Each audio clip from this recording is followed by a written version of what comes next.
Graça e paz. Olha, eu faço quase que um malabarismo para estar aqui, mas eu venho. Eu não posso perder essa oportunidade de ser abençoada nesse lugar, não apenas por aqueles que estão também sendo ministradores, mas pelo convívio que é uma bênção com o pastor Josué, sua esposa, sua família, os seus discípulos, aqueles que juntos estão nesse projeto, que é um projeto do coração de Deus, de edificar famílias na terra. Meu esposo, pastor Otto, está ali na frente com o nosso material. Trouxemos poucas coisas, porque estamos numa jornada intensa. Eu estarei hoje com vocês aqui, e amanhã estarei em Foz do Iguaçu, num big evento de mulheres, também de muito marcante, muito importante nesse tempo. Passar para as mulheres o papel que Deus tem para elas na família, quem elas são, usar a sabedoria que vem do alto, não a sabedoria humana, carnal e demoníaca, para edificar a casa e não para derrubar a casa. Então, a jornada é intensa. Cheguei do Tocantins hoje pela manhã, ministrando uma semana lá, e amanhã cedinho, Foz do Iguaçu, mas mesmo um dia, uma noite aqui, para mim, é altamente compensador. E é uma alegria estar nesse lugar. Eu quero aproveitar e fazer a divulgação do meu site, dos meus trabalhos. Eu quero que você olhe para isso. Esse é um seminário novo que vai começar a ser colocado nas capitais.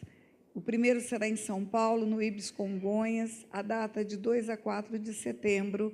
O nome é Seminário de Edificação e Restauração. Vai ser o primeiro ser feito em São Paulo. E inscrições abertas, vagas limitadas.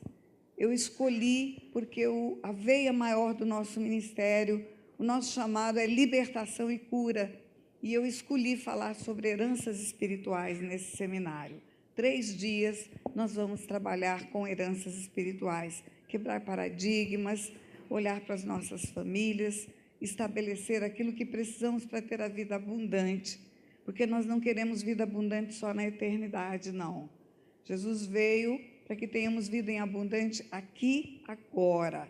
Satanás vem para matar, roubar e destruir. E quando Jesus diz isso, eu vim para que tenham vida aí, vida em abundância, ele está falando aqui agora, porque matar, roubar e destruir não vai acontecer na eternidade. Na eternidade, Satanás estará num lago de fogo de enxofre, aprisionado. Então, esse assunto de famílias perturbadas no mundo espiritual é para ser tratado aqui e agora. E é sobre isso que vamos tratar. Tem um outro seminário que chama SILC, Seminário Intensivo de Libertação e Cura. O próximo será de 24 a 28 de outubro. E o SILC, que era realizado em Tocantins, eu terminei o último SILC do Tocantins ontem, está vindo para o interior de São Paulo.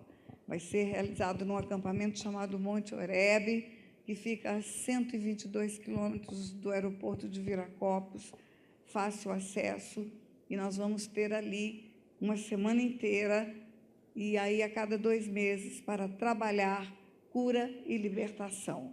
Eu tenho um site, eu tenho uma fanpage, eu tenho um canal oficial no YouTube, informação sobre seminários, informação sobre esses eventos, é entrar no site e fazer a pergunta, vai ter a resposta.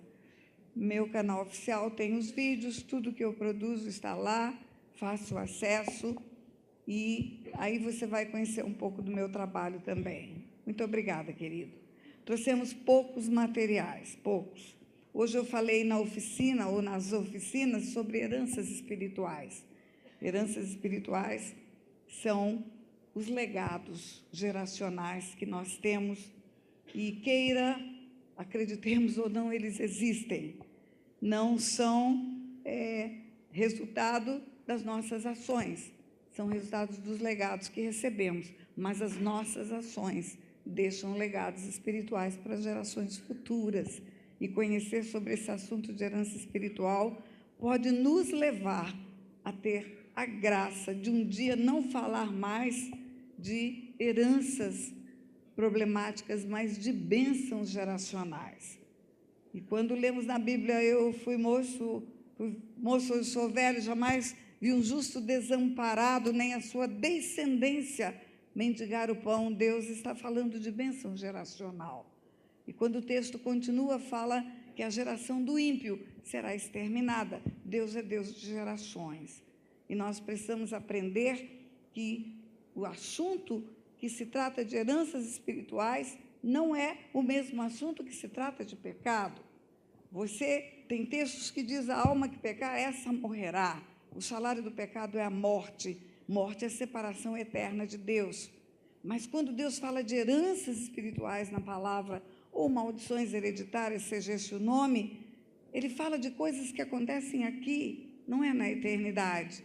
Vai ter bênção, vai ter chuva, serô de temporã, vai ter maldição, vai ter seca, não vai colher, vai ter bênção, vai ter filhos, vai tomar nos braços os filhos dos filhos, vai ter uma geração bendita, vai ter maldição, não tem filhos, ou é estéril, ou enterra filhos, vai ter bênção, tem recurso financeiro, tem provisão, vai ter maldição, tem falta de tudo, vai ter bênção, tem saúde, vai ter maldição, tem doença. Você há de convir que chuva, filho, dinheiro e saúde não são assuntos em discussão na eternidade. A eternidade ou é plenitude de vida ou é morte. Então, são assuntos que se referem à nossa vida aqui, agora. E não adianta fingirmos que não existem históricos familiares com repetição de enfermidades, históricos familiares com repetição de bancarrota, repetição de divórcios, e as respostas podem estar no mundo espiritual. Também tem um livro sobre educação e libertação financeira, escrito a 4 mãos com meu esposo, profundo estudo sobre libertação, princípios bíblicos para o casamento, aprendermos a ter o perfil bíblico nos nossos relacionamentos, e uma apostila para quem gosta de cursos de batalha espiritual e mais muitos outros materiais ali. Mas eu quero te falar nessa noite de algo que eu já falei no ministério do pastor José Gonçalves, e um minuto atrás eu estava sentada aqui, vem um pastor, um jovem líder, me abraça tão carinhosamente e fala para mim: pastora, a senhora deu uma palavra num congresso de liderança que o pastor José fez, que mudou a minha história. Eu descobri naquele dia que eu não posso mudar o pai que eu tive, eu não posso transformar a minha história passada, mas eu posso ser o pai que os meus filhos precisam que eu seja. E essa palavra dita por esse rapaz, ela veio ao meu coração como um bálsamo, na verdade como um Red Bull. É como se Deus falasse: viu? É para você falar sobre isso com ousadia, com intrepidez e com coragem. E eu quero falar para você sobre paternidade. Vamos ler um texto bíblico, está em Gálatas 4, capítulo 4. Você repete comigo, nem precisa ler, é só um versículo. E a Bíblia diz que a fé vem pelo ouvir, a fé não vem pelo ler, a fé não vem pelo procurar, a fé vem pelo ouvir, e ouvir a palavra de Deus. E o texto diz: vindo a plenitude dos tempos, Deus enviou seu Filho, nascido de mulher, nascido sob a lei, para resgatar os que estavam debaixo da lei. E porque vós sois filhos, Deus enviou ao vosso coração o Espírito do Filho que clama: Abba, Pai. De sorte que não sois mais servos, mas sois filhos. E se sois filhos, sois também herdeiros de Deus. Diga comigo: vindo à plenitude dos tempos, Deus enviou seu Filho, nascido de mulher, nascido sob a lei, para resgatar os que estavam debaixo da lei. E porque vós sois filhos, Deus enviou ao vosso coração o Espírito do Filho, que clama: Abba, Pai. De sorte que não sois mais servos. Diga: servos não, sois filhos. E se sois filhos, sois também herdeiro de Deus. Quantos de nós Passamos anos batendo no peito e dizendo, eu sirvo, eu sou serva. Porque você é, minha querida, serva de Deus. E você, o que você é, pastor? Servo de Deus. O texto diz, de sorte que não sois mais servos. Não sois. Mas sois filhos. E se sois filhos, sois herdeiros.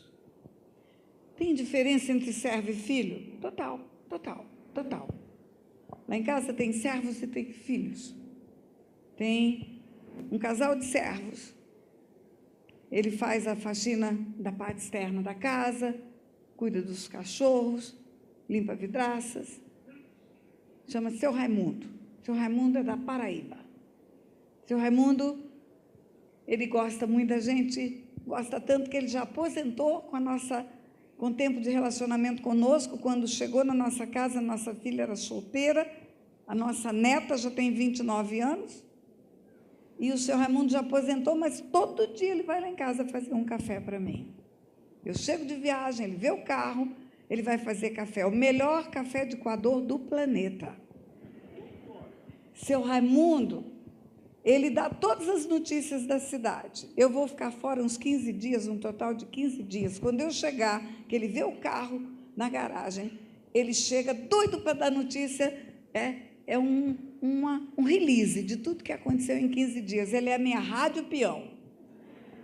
Seu Raimundo faz o café, sobe a metade da escada, os quartos ficam em cima, e ele fala, Dona Antônia, esse Dona Antônia é quase um código, é como se ele dissesse, eu posso continuar subindo? Se ele pudesse, se eu não estiver de camisola, se eu não estiver orando, meditando, eu digo, sobe, seu Raimundo.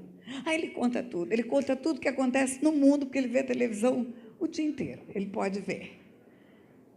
Seu Raimundo não sobe a metade da escada se eu não falar, venha. Seu Raimundo não entra no meu quarto se a porta estiver encostada. O seu Raimundo não sabe intimidades nossas. Hoje ele não sabe onde eu estou. Os filhos sabem, ele não.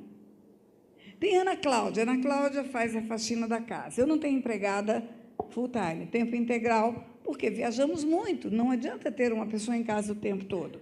Então, tem alguém que faz a faxina uma vez por semana. E limpa em casa, pai de baixo num dia, pai de cima no outro dia. Quando a gente chega em casa, eu falo para o Otto, nós temos casinha, vamos brincar de casinha, nós temos casinha.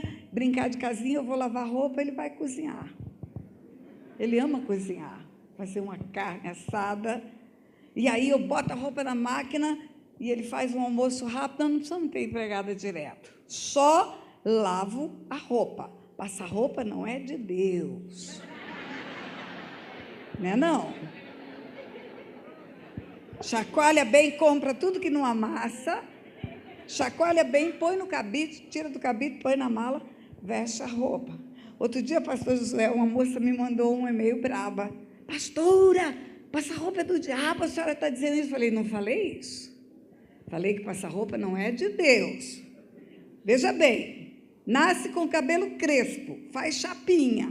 Chapinha do diabo? Não, mas não é de Deus, é da mulher. Ela esticou os cachos que Deus fez. A roupa pode usar amassada. Até eu estou enrugada, por que eu não vou usar uma roupa com as ruguinhas, né? Mas Ana Cláudia tem limites. Ela é faxineira. Seu Raimundo tem limites. Ana Cláudia organiza, guarda a roupa que eu lavei, bota nas gavetas, arruma, tarará, tarará, tarará. Tem Léo e Simone, são os filhos.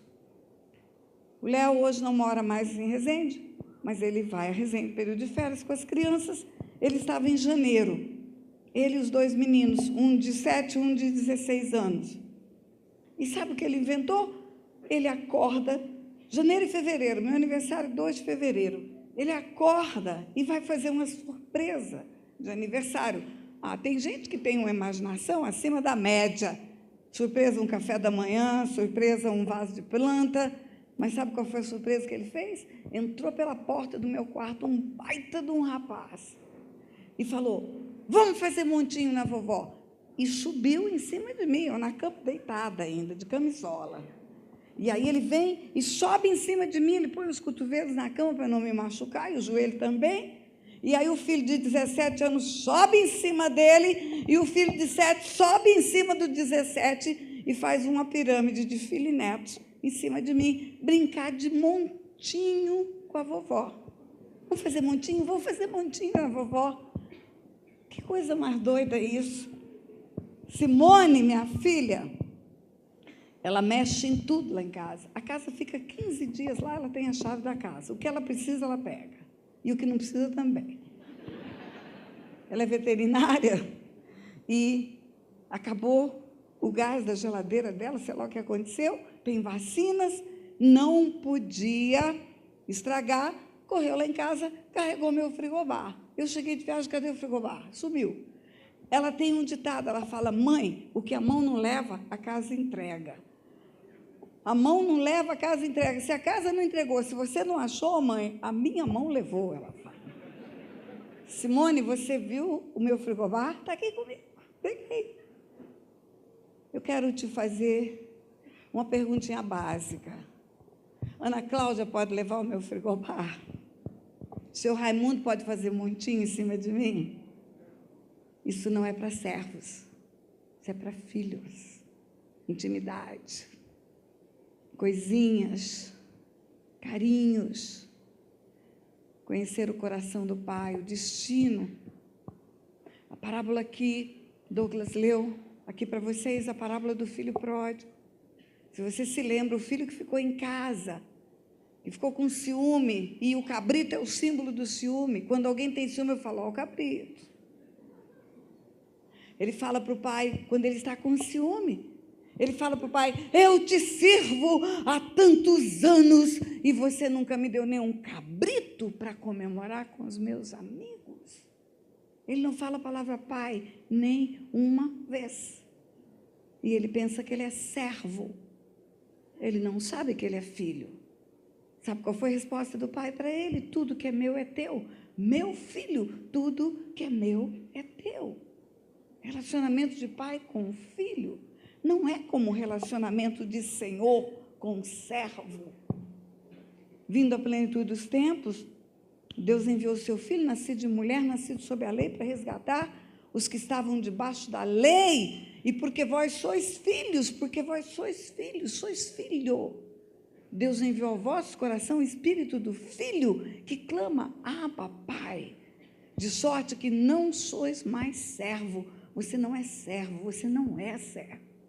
Você é filho. E se sois filhos, sois herdeiros. Raimundo e Ana Cláudia não vão herdar nada. Mas Léo e Simone herdarão. Por quê? Porque são filhos. Herança é para filhos. Agora, o que nos faz estar na casa do Pai e sentirmos apenas o relacionamento de servos? Uma orfandade. Temos uma orfandade espiritual. Nós queremos Deus como Deus, El Shaddai, Todo-Poderoso, mas não Abba, Pai. Mas está escrito que, vindo à plenitude dos tempos, Deus enviou o seu Filho, nascido de mulher, nascido sob a lei, para resgatar os que estavam debaixo da lei. E porque vós sois filhos, Deus enviou ao vosso coração o Espírito do Filho. Ouça bem, o Espírito Santo de Deus é chamado de Espírito do Filho. Tem o ministério de revelar o Pai, tem o ministério de trazer dons, tem o ministério de consolar, tem o ministério de ressuscitar-nos no dia da ressurreição, mas o ministério que ele começa a ter na nossa vida é nos dar um coração de filho, é nos ensinar a dizer: Abba, Pai, Abba, Pai, Abba, Pai, meu papai, paizinho, pai querido, painho, papito, papá. Esse é o ministério do Espírito Santo. Deixa eu dizer uma coisa para você. Você pode dizer que você é evangélico. Você pode dizer que você é batista, presbiteriano, pentecostal, católico, seja o que você quiser. Mas sabe o que a Bíblia diz? Que você é filho de Deus. Filho. Filho. Esse é o título que você tem. Quando a Bíblia começa, lá no Gênesis, Deus fez um filho, colocou um filho no jardim. Eu sei que é um filho, porque está escrito que é. Quando você vai para o Evangelho de Lucas, capítulo 3, a partir do versículo 23, que fala da genealogia de Jesus, Jesus, filho de José, José, filho de Eli, Eli, filho de Matate, aqueles textos que nós não gostamos de ler. Quando chega no versículo 38, está escrito Adão, filho de Deus. Deus coloca no Éden um homem para ser seu filho. Ele queria povoar a terra, ter uma família, filhos na terra. Faz o homem à sua imagem, à sua semelhança, e tem o projeto de replicar. Cresce, multiplica, enche a terra, domina, e conforme vai tendo mais imagem e semelhança, eu vou ter filhos e filhas na face da terra. E você sabe que o pecado tira do homem a imagem e semelhança de Deus. Mas ainda assim, o que acontece? Acontece que o plano de Deus para ter filhos na terra antecede a fundação do mundo. Antes dele dizer haja luz, ele disse haja cruz. Porque está escrito que antes da fundação do mundo, nos abençoou com toda sorte de bênçãos espirituais nas regiões celestiais, e em Cristo Jesus nos predestinou para filhos. Antes da fundação do mundo? Como assim? Então, antes de fazer o homem, soube do pecado do homem, e proveu o Cordeiro de Deus que tira o pecado do homem antes de fazer o homem? Sim, foi isso que aconteceu. Por quê? Porque Deus, na sua onisciência, tem presciência, vê o futuro. Antes dele fazer o Éden, ele sabe da queda do homem. Mas ele não fez um segundo plano, é só um, é ter um filho na terra. Aí você conhece o plano da cruz. Ele veio para os seus não receberam, tantos quantos o receberam, deu-lhes o poder de serem feitos filhos de Deus. A saber, os que creem no seu nome. Ele veio para os seus não receberam, tantos quantos o receberam, deu-lhes o poder de serem feitos apóstolos, profetas, mestres, evangelistas, não, filhos de Deus. E dentre os filhos, ele vai usar para implantar um reino. Sabe qual a diferença entre servo e filho? O servo não herda. O servo trabalha para implantar o reino do Senhor. O que você faz, querido? Eu trabalho para implantar o reino de Deus. Agora, se você é filho, o que você faz, querido? Eu estou implantando o reino do meu Pai, que é a minha herança, porque no final eu vou vinde benditos do meu Pai para o reino que vos está preparado desde antes da fundação do mundo. Você também sabe que ele disse, pequenino rebanho, ao vosso Pai se agradou vos dar o reino. É seu, o reino é seu, é nosso.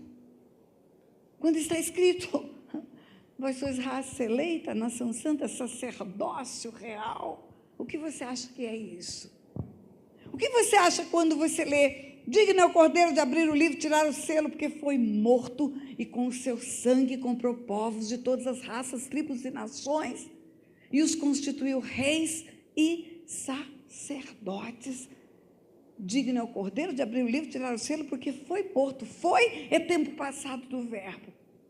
E comprou povos, tempo passado, de todas as raças, tribos e nações, e os constituiu, já constituiu, reis e sacerdotes, e reinarão sobre a terra. Pensa que quando está escrito que ele é rei dos reis, está falando da rainha da Inglaterra, da rainha da Holanda?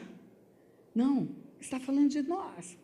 Seus filhos estão implantando um reino de filhos semelhantes ao Pai, que na terra podem ser Abba Pai, conectar-se com o céu, implantar esse reino. Quando você vai para a Bíblia, para o final dela, Apocalipse 21, versículo 7, sabe o que está escrito? O vencedor herdará todas estas coisas. Que coisas? Novo céu, nova terra. Agora a nova terra é nossa de novo. O vencedor herdará todas essas coisas, eu lhe serei Deus e ele me será filho. Começa com um filho no Éden, o filho do Éden se perde, envia o filho para derramar o sangue e comprar de novo esse homem do Éden que perdeu-se, e aí no final dos tempos ele diz, eu quero ser pai eternamente. O projeto dele é ser pai, não tem outro. Não tem outro. Ele é poderoso, é grande, é tremendo, é majestoso. É El Shaddai? Ok, mas é Abba, Pai. É Abba, Pai. O homem, ele foi feito por Deus para ser filho, ter comunhão, andar na intimidade com o Pai. A diferença entre aqueles dois filhos, da parábola do filho pródigo, e não sei se você sabe aquela parábola que foi lida aqui para você. Sabe o que é aquela parábola? Aquela parábola é uma resposta de Jesus para os fariseus. Jesus estava comendo e andando com pecadores, e aí ele é criticado por causa disso. Eles dizem, esse aí anda e come com pecadores. E aí Jesus começa a responder àqueles homens através de parábolas. O que eram parábolas? Um dia, um discípulo falou, mestre, por que o senhor fala através de parábolas? Ele disse, porque não é a todos que é dado a conhecer os mistérios do reino dos céus, mas a vós eu explico. Então, parábolas são chaves espirituais que contêm mistérios do reino dos céus. Não é para todo mundo é uma historinha do cotidiano. Para os discípulos é uma chave espiritual. E aí ele começa a responder em parábolas para os fariseus, e fala a parábola da dracma perdida, da ovelha perdida e do filho pródigo, e aí conta a história de dois filhos. Um que sabe que tem pai, todo errado, mas sabe que tem pai. Quando cai em si, quando arrepende, diz, voltarei para a casa do meu pai, e direi para o meu pai, pequei contra César diante de ti, direi, pai, não sou digno de chamar teu filho, direi, pai, trata-me como um dos teus trabalhadores, e fala, pai, várias vezes. Mas tem um outro irmão que também é todo errado, como você viu, mas que não é filho, ele tem coração de servo. Quando ele escuta música, dança, barulho, sabe que foi sacrificado o novilho cevado,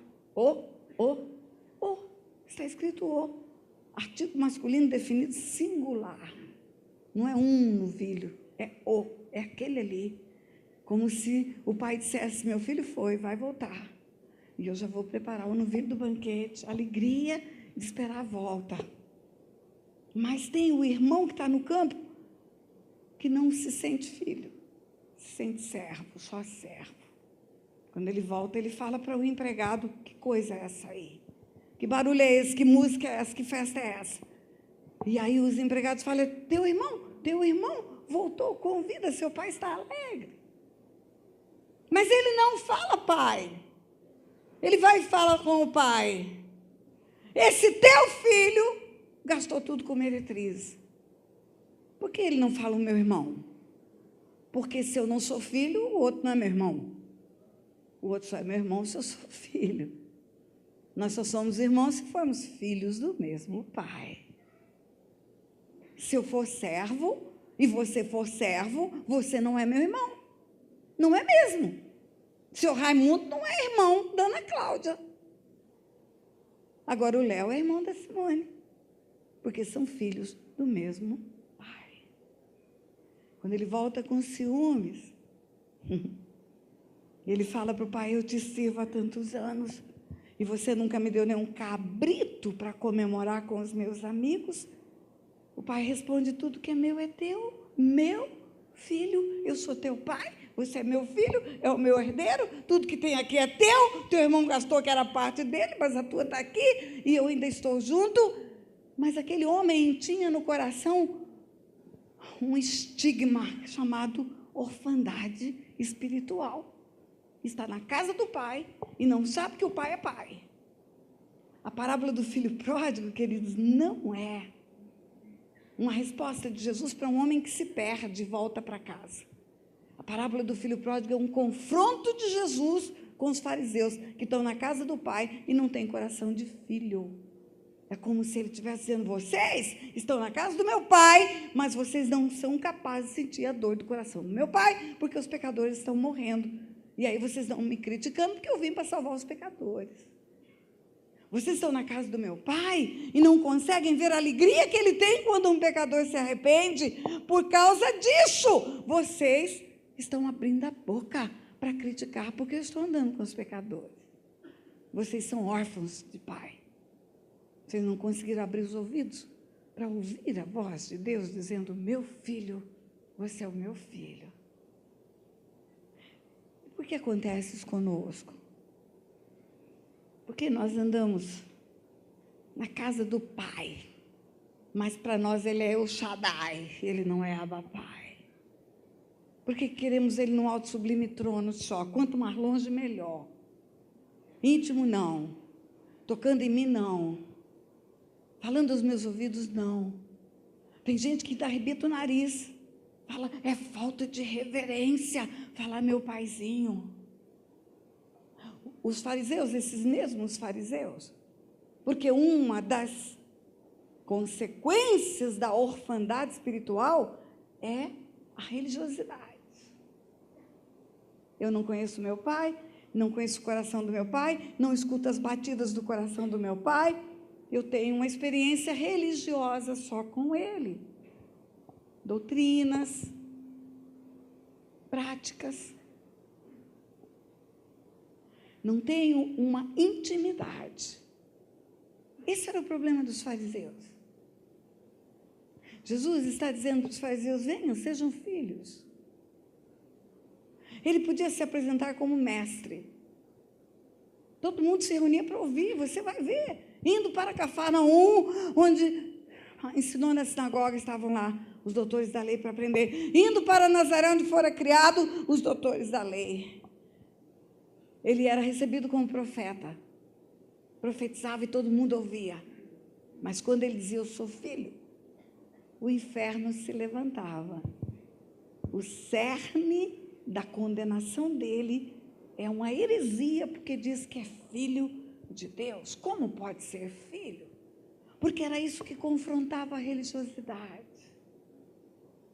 Era isso que fazia aqueles homens arrancarem os cabelos. Eles oravam aquelas orações de repórteres de televisão. Ó Senhor da glória, grande, tremendo, poderoso tu és. Aí Jesus chega e fala, quando você orar, você fala, Pai nosso. Quando você jejuar, não fica de cara comprida, toma banho, fica bonito. O teu pai que vem em secreto te recompensa. Quando você 10 molas, não faz alado nas praças, não precisa. O teu pai, e Jesus começa a falar pai para aquele povo. Você está preocupado com a crise? Vai comer, vestir, calçar? Fica não. Vosso pai veste os lírios do campo, alimenta as aves do céu. Vai deixar faltar nada, não. Quando ele ressuscita dentre os mortos, João 20, Maria Madalena vai lá no sepulcro, ele fala, não me detenhas, eu ainda não subi para o meu pai, vosso pai. Isso foi uma encrenca no inferno. Sabe por quê? Porque Satanás quer que você seja apenas servo. Filho, não. Satanás não tem problema com servos, ele tem problema com filhos. Porque os filhos são empoderados na terra. Deu-lhes o poder de serem feitos filhos de Deus, a saber, os que creem no seu nome. Até agora eu falei Bíblia para você, agora eu vou falar alguma coisa que eu acredito que não está escrito. Eu creio que quando Satanás foi expulso do céu, quando ele recebe dupla condenação, primeiro, perde a presença de Deus, sai do céu. Segundo, um lago de fogo de enxofre por toda a eternidade. Ele saiu com know-how de condenação. Se você peca, desobedece, vai sair da presença de Deus e vai morrer aprisionado no lago de fogo de enxofre. Morrer não, vai viver eternamente. Aprisionado no lago de fogo de enxofre. Quando ele vê o Pai formar o homem, a imagem e semelhança. Ele começa um plano, eu vou destruir esse filho que Deus tem na terra. Eu vou destruir. E aí, acontece o que aconteceu no Éden. Ele induz o homem ao pecado. E quando ele induz o homem ao pecado, eu creio que ele aguardou a hora que o pai chegasse e dissesse, você sai da minha presença e está irremediavelmente condenado a um lago de fogo de enxofre por toda a eternidade. Foi o que ele ouviu. E é o que ele esperou ouvir. Mas qual não foi a surpresa do diabo? que ao invés de ouvir a segunda parte da condenação, ele ouviu a primeira, perde a presença de Deus, sai do jardim.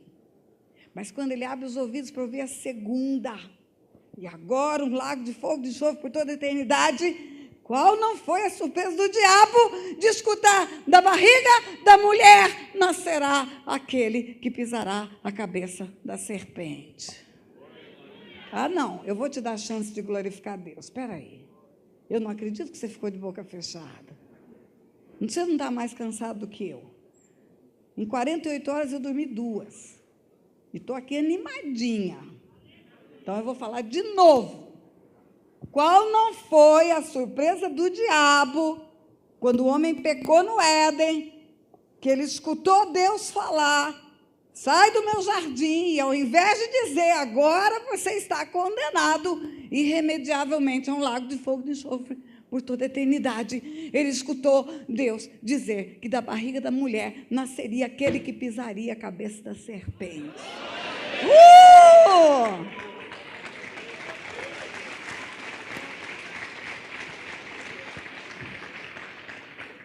Ele estava falando de quem?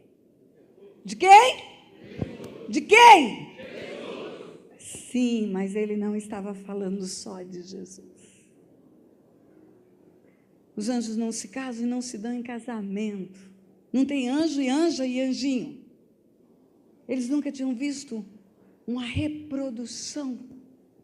Eles não entenderam quando Deus diz: crescer e multiplicar, encher a terra, dominai-a. Eles não sabiam que aquele primeiro casal era só o começo para termos hoje 7,5 bilhões sobre a face da terra. Eles não sabiam. E eu creio que quando a barriga da mulher começou a crescer, começou a ter uma conversa no mundo espiritual. Os anjos de luz e os anjos caídos falando uns para os outros: você viu o que está acontecendo? Você viu que o cara continua igual, mas ela está ficando toda diferente? Você viu que ela está engordando? Você viu que tem um airbag duplo aí na frente? Você viu que ela perdeu a cintura? Parece que tem uma melancia na barriga dela.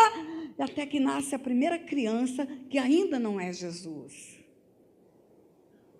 E eu creio que teve uma conversa no inferno. Eu creio que os demônios entraram em polvoroço. Você não acredita. Eles multiplicam. Sai um de dentro do outro. Como sai um de dentro do outro? Sai inteirinho, com cabeça, com perna, com pé, com orelha, com mão. Eles entenderam o que é da barriga da mulher. Vai nascer o que vai pisar a cabeça da serpente. Eles entenderam que não é só de Jesus que estava falando de filhos e filhas que nasceriam na face da terra e que teriam autoridade e poder, porque seriam filhos de Deus, porque voltariam para Deus um dia e aí teriam poder, até ao ponto de ouvir aqueles 70 que voltam possuídos de alegria e dizem: Senhor, em teu nome os demônios se nos submetem. E Jesus fala: eu vi a Satanás cair do céu como relâmpago, e eis aí vos dei autoridade, vos dei para pisar serpente, escorpião e sob todo o poder do inimigo. Satanás está encrencado, porque filhos de Deus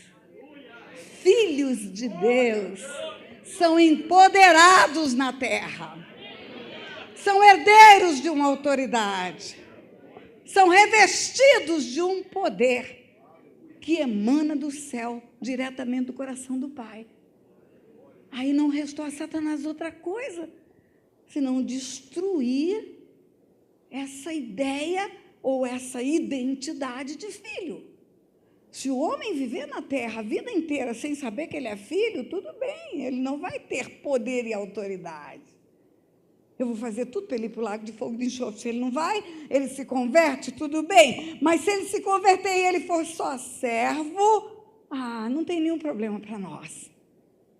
Mas se ele se identificar como filho, aí o inferno está ferrado. Porque os filhos de Deus são empoderados da terra. É raça eleita, é nação santa, é sacerdócio real, é povo escolhido para proclamar as virtudes daquele que vos chamou das trevas para a luz. Aí sabe o que Satanás faz? Trabalha nas famílias. Ele trabalha nas famílias para destruir a identidade de filho. Ele faz guerras. Ele induz os homens a brigarem nas nações para matar os pais, matar os homens no campo de batalha. E os meninozinhos ficam órfãos, não tem pai. Se não tem pai, não tem o modelo que Deus colocou para ensinar o que é paternidade. Papai é colocado na família para prover, para proteger, para amar, para direcionar, para ensinar o que é pai e o que é filho. Não tem papai? Só tem mamãe? O modelo não é de paternidade. Satanás também trabalha produzindo divórcios. E com honrosas exceções, as crianças ficam com a mamãe, não fica com o papai. E com raras e honrosas exceções, as mamães ficam feridas porque foram rejeitadas e abandonadas, e chegam para os filhinhos e falam: seu pai é um safado. Seu pai nos deixou, seu pai não merece respeito, seu pai não merece honra. E desmorona a figura paterna, desmonta a figura paterna. Satanás também trabalha produzindo inversão de papéis. A mulher assume o papel que não é dela, o marido recua no papel que é dele, inversão de papéis.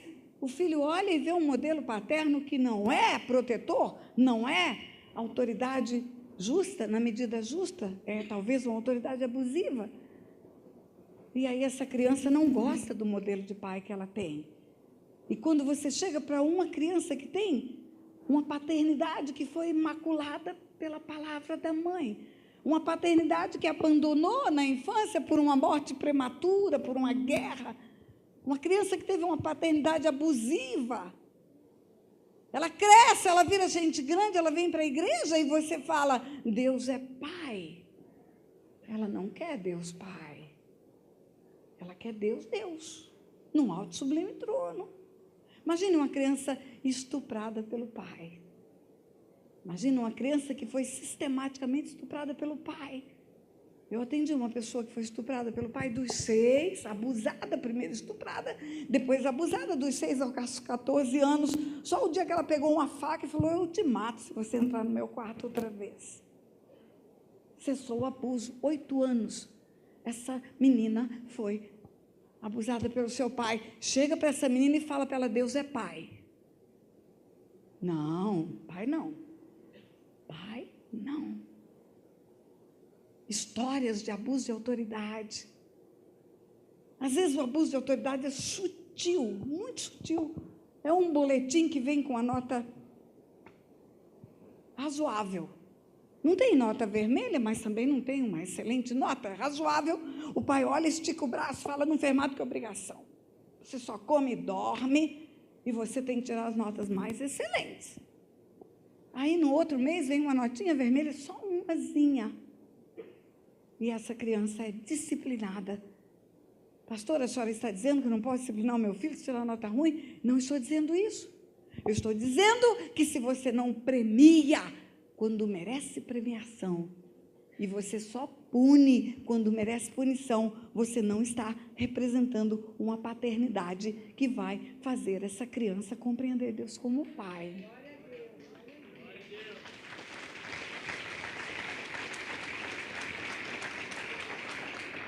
Porque Deus pesa a mão em 4 gerações, mas Ele abençoa 1000. Atendi tanta gente com tanta maldade. Atendi um menino que virou um homem que não expressava sentimentos. O casamento está acabando porque ele não sabe rir, não sabe chorar. A filha fez 15 anos, ele não conseguiu abraçar a filha nunca, nem no dia do aniversário de 15 anos. Aí a mulher chega e fala: pastora, esse homem é insensível, eu não quero mais viver com um homem desse. Sei lá o que passa na mente desse homem. Nunca abraçou a filha. A menina fez 15 anos, passou o dia inteiro esperando um abraço do pai. Aí você vai conversar com o cidadão, ele fala, pastora, eu não consigo. Pastora, no dia do aniversário da minha filha, eu acordei e falei, Deus, me ajuda a abraçar minha filha. Todas as vezes que eu cheguei perto dela, meus braços pesaram toneladas. Aí você vai conversar com esse moço, sabe qual é a história dele? O pai ficou viúvo, casou de novo, e a madrasta não era boa pinta, não batia. Mas quando o pai chegava do trabalho, a madrasta apresentava o relatório. Seu filho fez isso, e fez aquilo, outro, e agora você tem que bater. Eu não posso bater porque eu não sou mãe, mas você tem que bater, porque senão um dia a polícia vai bater nele, ele vai virar bandido. E a criança que fez uma arte, sei lá que hora da manhã, todo dia, 7 horas da noite, levava uma surra. Um dia o pai chegou nervoso, certamente com algum problema sério, e lá estava o relatório, bate, porque senão vai virar bandido. E o menino apanhou tanto. Depois que o pai cansou de bater, jogou o menino contra a parede, teve traumatismo craniano, 40 dias em coma. Ele falou, pastora, nunca mais eu consegui chorar nem rir a partir daquele dia. Eu não consigo, pastora. E eu não sei até hoje, porque eu apanhei aquele dia. Aí vem para a igreja o menino do boletim e vem para a igreja o moço do traumatismo craniano. Pergunta se quer Deus Pai. Quer não. Quer Deus longe, no alto e sublime trono. As maldades praticadas pelos nossos pais. Ou porque foram instrumentos de Satanás. Ou porque repetiram. Por engano, eles repetiram o que aconteceu com eles. Porque você já ouviu isso? Eu não posso dar o que eu não recebi. Eu repito aquilo que me foi feito. Não, você pode dar o que você não recebeu. Com Cristo Jesus, você pode dar tudo que você não recebeu. Você pode dar tudo. Você pode transmitir para os seus filhos, netos, bisnetos, tataranetos, a doçura que você nunca viu. Pode repetir, sim. Não sei se você conhece a minha história. A minha história é uma bagaceira até o dia que eu encontrei com Jesus. Meu pai é um homem promíscuo, minha mãe se drogava, o homem que vendia drogas para minha mãe foi o meu abusador, 9 aninhos de idade. 9 aninhos. Deixa eu contar uma coisa para vocês nojenta. Eu escutei outro dia, nojenta.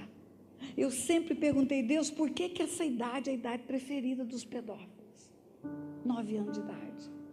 Quando você escuta no atendimento uma pessoa, o abuso, 8, 9 anos de idade. 8, 9 anos de idade, ali começa. Foi presa uma quadrilha de pedófilos em Campo Grande, Mato Grosso do Sul. A polícia fez escuta telefônica para chegar nos pedófilos. Tinha uma cafetina que arrebanhava as crianças para eles. E tem uma conversa da cafetina com um deles. E ela fala assim, eu arrumei uma menina para você, que já tem 11 anos, mas ela tem corpinho de 9. Ela é muito magrinha. Ela é desnutrida, então a aparência de 9, ela é do tamanho das outras de 9 anos. Você não quer experimentar? E o pedófilo fala, não é só ser magrinha, não é só ser miudinha. Ela já tem cheiro que não é mais de criança, e ela tem pelo no corpo. Eu quero que ela tenha um corpo sem pelos. É nojento o que eu estou te falando. Mas teve um pedófilo que me cevou dos 5 aos 9 anos. E o dia do abuso eu chego em casa e conto para minha mãe. A minha mãe preferiu não colocar em risco o fornecimento da droga. Não olhou meu corpo, não me ouviu. Não fez nada. E eu escuto daquele pedófilo, cala sua boca, ninguém vai acreditar em você. Sua mãe precisa de mim, senão ela morre. Seu pai, cadê seu pai? Onde está? Onde estava? Estava com uma prostituta em outra cidade. A vida dele era essa. Promiscuidade, promiscuidade, promiscuidade. Paternidade zero. Nunca pegou no colo, nunca abraçou, nunca protegeu, nunca cuidou. Um dia chega a lista do material escolar. Terceira lista. Não entra segunda-feira se não tiver material escolar. Eu já era humilhada de todo jeito na escola. Falei para minha mãe, não vou, sem material escolar, não vou. Ela manda chamar um tio meu, fala para ele, está aqui, ó, a lista, material escolar para a Tânia. Seu irmão, você sabe, está por aí, um dia ele volta, compra o material escolar para a Tânia. E aquele tio olha para mim, olha para minha mãe, larga aquela lista e fala para ela, eu tenho 5 filhos, todos estudam. O meu irmão é um vagabundo, ela é filha de um vagabundo, não pode comprar material escolar, não pode estudar, tira da escola. Naquele dia eu me determinei, nunca mais vai faltar dinheiro em casa, nunca mais. E eu só tinha 9 anos de idade. Aí eu fui para o lixo.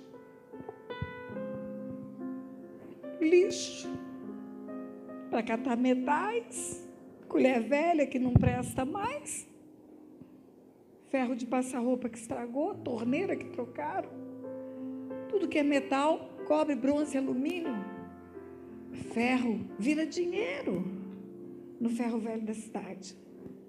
E aí a menininha vai para o lixo. No lixo também tinha os vermes dos papéis higiênicos sujos da cidade inteira. O meu irmão me lembrou, ele sentou aqui na minha frente. Ele lembrou que eu disse, até hoje, até hoje, até hoje, até hoje. Se eu passar numa rodovia e tiver um lixo, e eu estiver no meu carro com o vidro levantado, eu sinto o cheiro do lixo de Aquidauana. Tudo isso aconteceu em Aquidauana.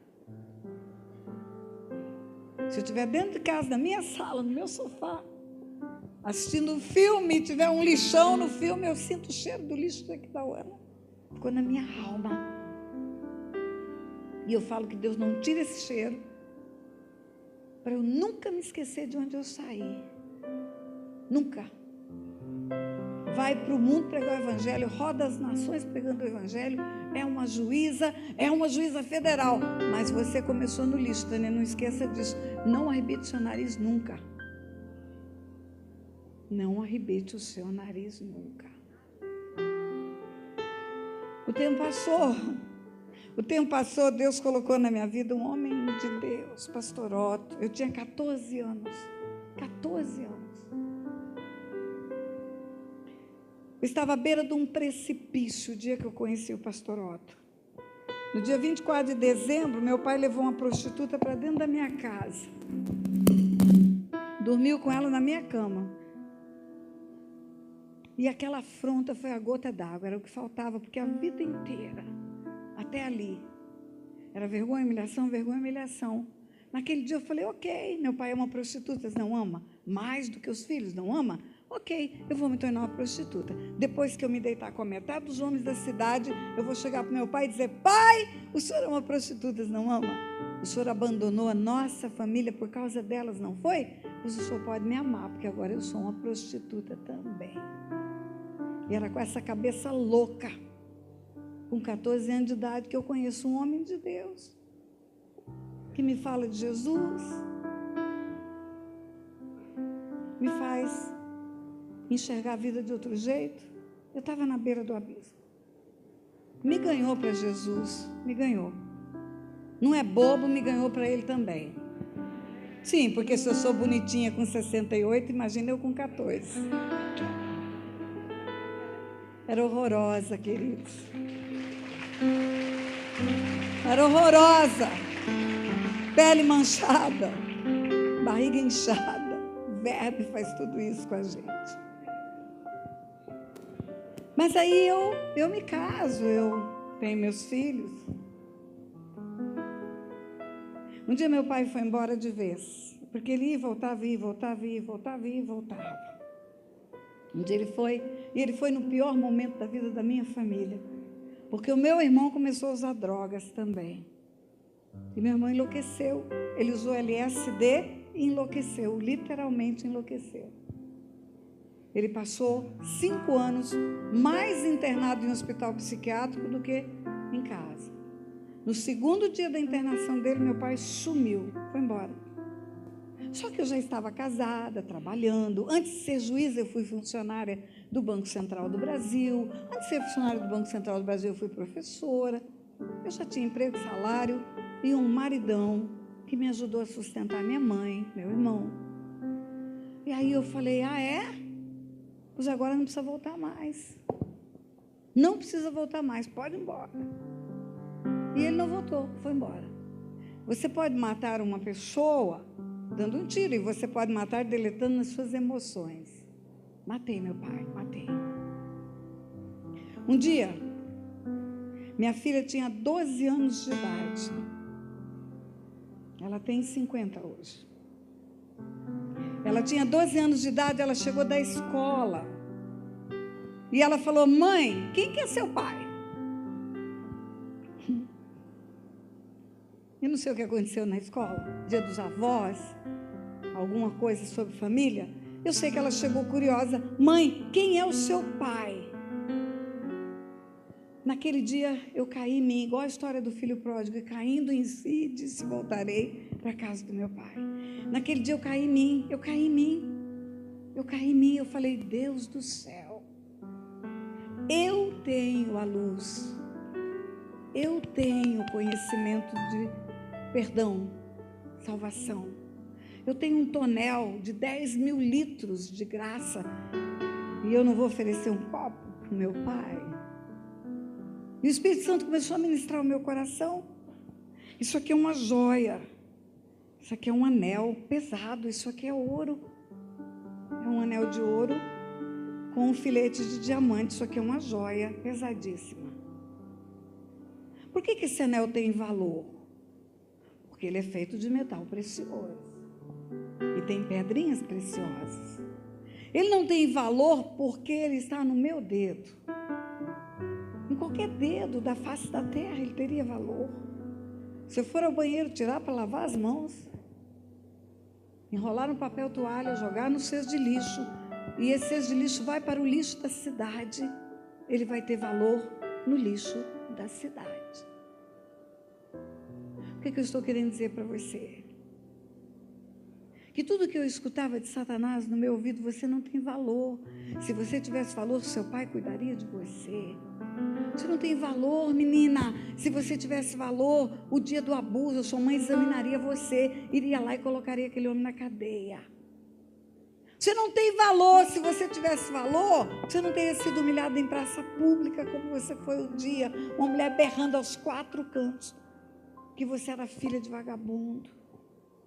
Você não tem valor, porque se você tem valor, sua professora te respeitaria em sala de aula. Mas essa não é a verdade. A verdade é, Tânia, você tem valor, muito valor. Jogaram você fora.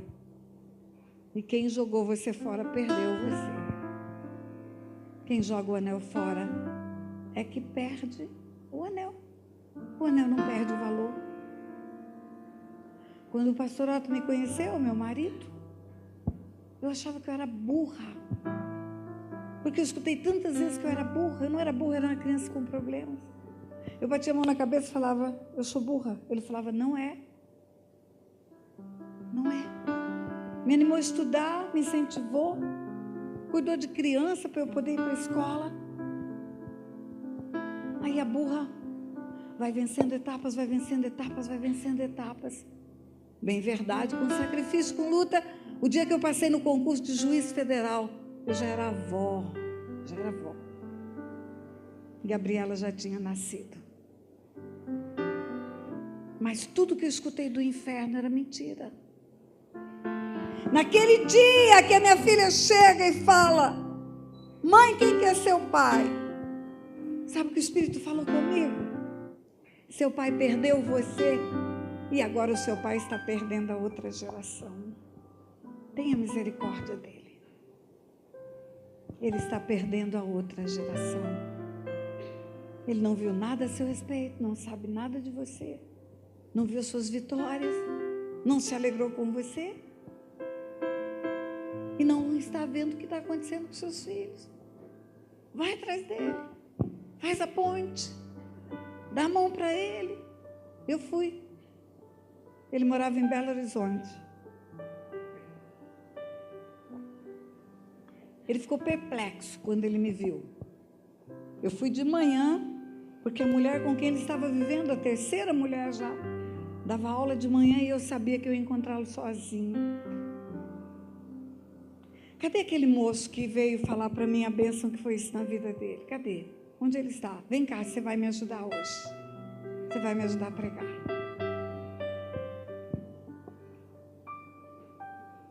Vem cá. Você vai representar o meu pai hoje. Eu cheguei na casa do meu pai. Vamos ficar aqui para aquele povo que está lá ver também. Fica de frente para mim. Eu cheguei na casa do meu pai. Ele abriu a porta. Vira um pouquinho assim. E ele levou um susto. Ele ficou pálido. Fazia anos que ele não me via. E quando ele me viu, ele começou imediatamente a se defender. Eu sei que eu errei, eu sei que eu fiz tudo errado, eu sei que eu te maltratei. Mas eu fui para lá com o perdão liberado já. Eu fui para lá com esse assunto resolvido. Eu fui para lá para falar do futuro, não do passado. E eu tentei falar 3 vezes e eu não consegui, porque ele me cortava. Aí eu coloquei a mão na boca dele e falei: pai, deixa eu falar para o senhor o que eu vim fazer aqui. Eu quero que o senhor conheça minha filha, meu filho. Eu quero que o senhor ponha ela no colo. Eu quero que ela te chame de vovô. Eu não quero saber do que aconteceu lá para trás. Eu quero recomeçar. Aí ele ficou quieto. Quando ele ficou quieto, eu pensei, agora eu vou fazer outra coisa que eu queria, porque eu passei até há 5 anos atrás sem entender porque eu queria algo que eu fiz naquele dia. Eu falei: pai, sabe o que mais eu quero? Além de que o senhor conheça minha filha, vá para minha casa, faça um churrasco para mim. Eu quero escutar as batidas do teu coração. Eu não sabia por quê, mas eu tinha muita vontade de ouvir as batidas do coração do meu pai. Eu não era uma criança, eu era uma mulher. Eu tinha uma filha de 12 anos. Eu só fui entender por que eu queria escutar as batidas do coração do meu pai há uns 5 anos atrás, no aeroporto na Georgia, em Atlanta. Um casal com uma criancinha no colo, a mamãe com o bebezinho no colo, vai ao banheiro, entrega o bebê para o marido, e o marido pega aquela criança todo cheio de medo, aperta a criança no peito, e a criança fica quietinha com os ouvidos no peito dele. Naquela hora o Espírito Santo falou comigo. Sabe por que ela está quieta? Ela está escutando a batida do coração do pai dela. E o Senhor falou para mim: sabe por que as crianças ficam quietinhas? Quando o homem deita de barriga para cima e a mamãe coloca as crianças na barriga deles? Porque elas escutam a batida do coração do pai. Deus e o coração da mãe, elas não escutam no mesmo volume que elas escutam o coração do pai. Tem muita gordura por aqui. Aqui não tem. E o ruído é mais alto. E os bebês aprendem a escutar o coração do pai desde pequenininhos. E eu falei: pai, eu quero escutar a batida do teu coração. E eu pus a cabeça no peito dele.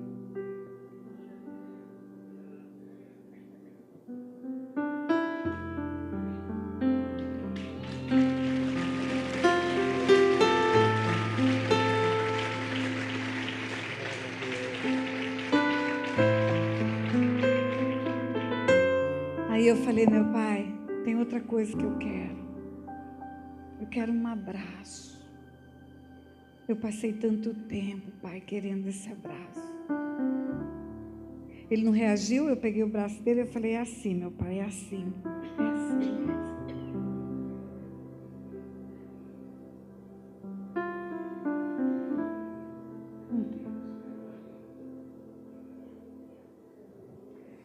Depois eu falei, Pai, só mais uma coisa. Eu quero uma bênção de pai. Eu nunca tive, o Senhor nunca me abençoou. Ele falou, eu não sei. Eu falei, eu vou te ensinar. Peguei a mão dele, pus na minha cabeça e falei, repete comigo. E falei para ele a bênção que eu queria receber. Obrigada. Pode aplaudir.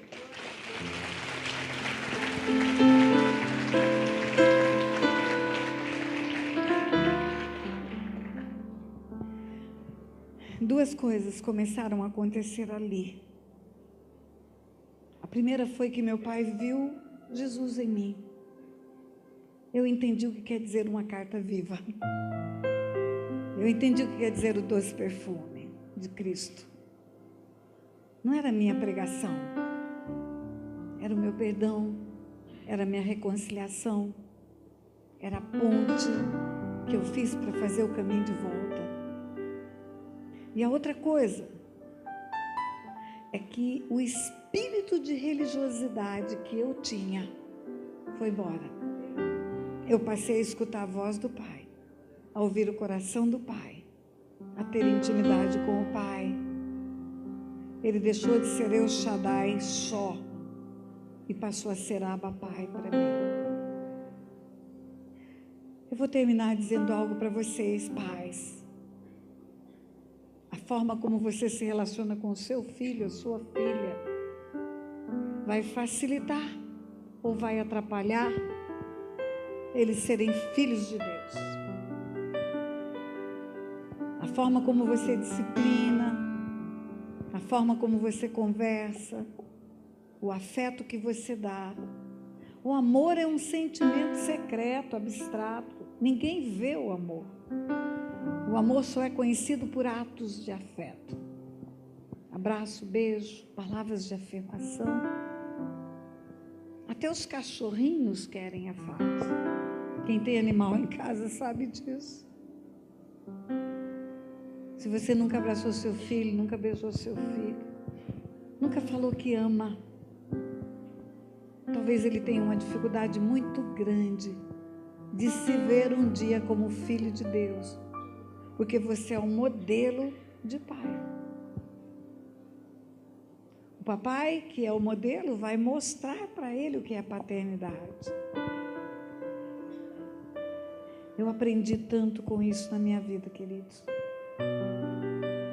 Nunca tivemos problemas em casa, porque o Otto sempre foi um paizão. Mas eu aprendi que a minha dificuldade para falar com Deus, eu achava que todo mundo podia orar por mim. Ora por mim, ora por mim. Você vira o crente 6 horas. 6 horas por mim, 6 horas por mim. Você não precisa disso. A intercessão é super especial. Mas você é filho. E o filho grita, pai. E o pai sai correndo para socorrer. Você tem um pai. Você tem um pai. Você tem um Abba Pai. Eu comecei a fazer exercícios de reengenharia do meu comportamento. Porque a minha oração era farisaica. Ó Senhor da glória. Imagina se o meu filho chegar na minha casa e falar para o meu marido, o papai dele, falar para o meu marido assim, Senhor meu pai, o Senhor me permite adentrar nos teus aposentos, abrir o seu refrigerador e sacar uma bebida láctea sabor morango. Isso não é intimidade. Jesus falou, quando você orar, fala Pai Nosso. A intimidade nossa com Deus vai nos fazer compreender o nosso chamado, vai nos dar revelação da palavra, vai abrir o nosso coração para a chegada do Espírito Santo, que é o Espírito do Filho que clamava Pai, e vai nos ensinar a sermos pais segundo o coração de Deus. As mamães, elas são colocadas por Deus na vida das crianças para ensinar as crianças a receberem um dia o Espírito Santo. É a mamãe que consola, é a mamãe que conforta, é a mamãe que revela o Pai. Se uma mulher nunca contar quem é o pai da criança, ninguém vai saber. Uma mamãe dura, uma mamãe que é rígida, ela vai atrapalhar essa criança de receber o Espírito Santo de Deus um dia. Quando Deus coloca os filhos nas nossas mãos, é para nós prepararmos essas crianças para terem um encontro com Ele um dia. Mas tem que começar em nós. Essa cura tem que começar em nós. E eu vou terminar dando oportunidade a você que foi ferido nessa área, que foi ferido por um pai violento, ferida por um pai abusivo, ou se sentiu sozinho porque pai foi embora cedo, foi abandonado. A mamãe teve que entrar com pensão alimentícia para te dar comida. Eu vou te desafiar nessa noite a liberar essa história, deixar o passado no lugar do passado. Sabe o que esse moço falou para mim quando eu cheguei aqui? Ele abaixou aqui e falou: pastor, eu fui curado naquele dia, eu me tornei outro pai a partir daquele dia. Sabe o que ele falou? Eu não posso mudar minha história passada, mas eu posso ser o melhor pai desse mundo. Entrega esse passado de paternidade doente nas mãos de Deus. Entrega. A vida anda para frente, vida que segue.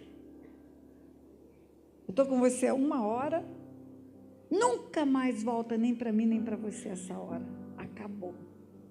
Se for um relógio de parede balançando para lá e para cá, esse relógio tem um pêndulo que não faz vai e vem, mas faz vai e vai, vai e vai. Porque vai viver por conta de coisas passadas. Deixa para trás as coisas que para trás ficaram. Prossiga para o alvo que está proposto. Libera, libera. Perdoa porque não sabe o que faz. Perdoa porque perdeu o anel. Foi uma vítima, perdeu o anel. Meu pai me perdeu. Meu pai me perdeu. O que ele perdeu de mim, ele nunca mais recuperou. Ele morreu cedo, pela vida promíscua, pelo álcool. Mas eu não vou perder a vida inteira. Eu perdi como filha, agora eu vou perder como mãe? Não. Nós precisamos ser curados para podermos sermos pais abençoadores. Nós precisamos ser tratados nas nossas emoções. Tudo aquilo que foi ferida, produzida pelos nossos pais, precisa ser entregue na cruz, para que nós possamos ser limpos para gerar filhos saudáveis nesta terra. Meu pai nunca me beijou, minha mãe nunca me beijou, mas isso não me impediu de ser uma beijoqueira. Eu inventei uma brincadeira com os filhos, com os netos, e vou brincar com os bisnetos. Nós estamos no carro, vamos para deixar na escola, vamos para deixar no inglês, vamos para o médico, vamos para o mercado. Quando para no sinal vermelho, que tem que parar, eu falo: aproveita para beijar, e beija. Minha neta foi fazer missões na África, ela falou: vó, cada sinal de trânsito, eu lembrava de você me beijando, vó. Faz algo extravagante, faz algo extraordinário para manifestar o seu amor pelos seus filhos. Entrega a sua dor de filho no altar e torna-se um modelo de pai e de mãe. Só assim as crianças crescerão saudáveis. Não adianta você falar para ela que Deus é pai. Não adianta falar para ela: ame Deus, porque Deus é pai. Se você não ensinar para ela o que é ser pai. Como um pai ama. e como um pai se relaciona. Tem alguém que tem dores aí? Quer entregar isso na mão de Deus hoje? Fique em pé no seu lugar. Fique em pé no seu lugar. Feridas, pessoas feridas por paternidades que machucaram. Pessoas que tiveram marcas de infâncias doloridas. Sentimento de rejeição, amargura de alma, abandono. Entrega hoje nas mãos de Deus. Fala: Deus, eu não quero mais isso na minha vida. Eu não quero mais essa carga, não, Deus, não quero mais. Eu quero ser limpo, porque eu sou teu filho, eu tenho um pai, meu pai é o Senhor. Eu quero a tua cura. Eu quero o bálsamo que cura, que restaura, que limpa. Fala: Pai, vem para mim, como um pai vem para um filho. Vem como Abba Pai, Abba Pai, Abba Pai. O amor do Pai por nós, querido, é incondicional. Mesmo quando estamos todos errados, Ele nos ama como o pai do filho pródigo amou o filho pródigo. E é com esse amor incondicional que Ele quer que amemos os nossos filhos. Esse é o modelo de amor do Pai. Amar como Ele nos amou. Jesus fala: um novo mandamento vos dou, que vos ameis uns aos outros como eu vos amei. Ódio, ressentimento, amargura não cabe no mesmo lugar que cabe o amor. Não cabe, não cabe, não cabe. Coloca a mão no teu coração.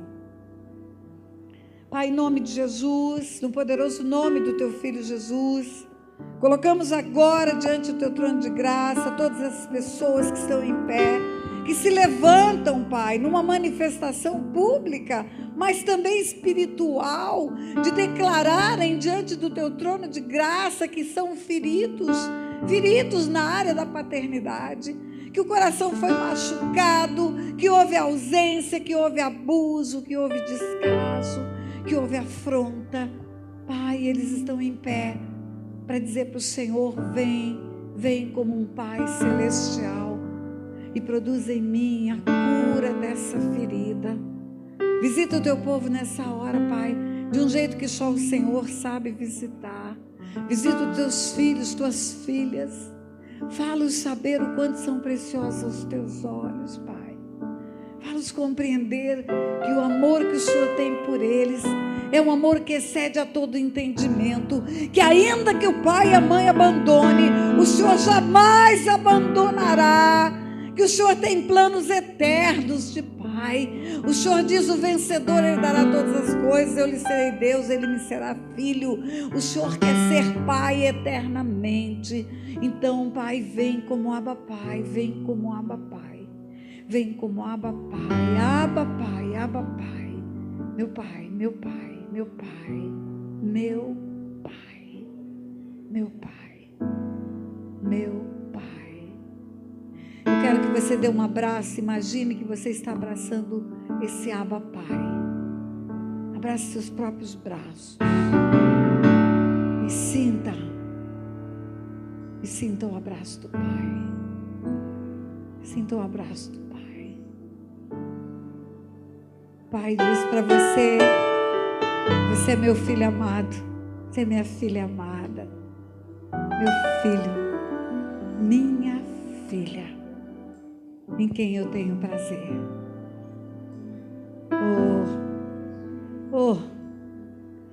Oh Pai, que o teu Espírito Santo, que habita em nós, Pai, que habita em nós, nos ensine a sermos filhos que dizem: Abba Pai, Abba Pai, Abba Pai, Papai, Papai, meu Papai.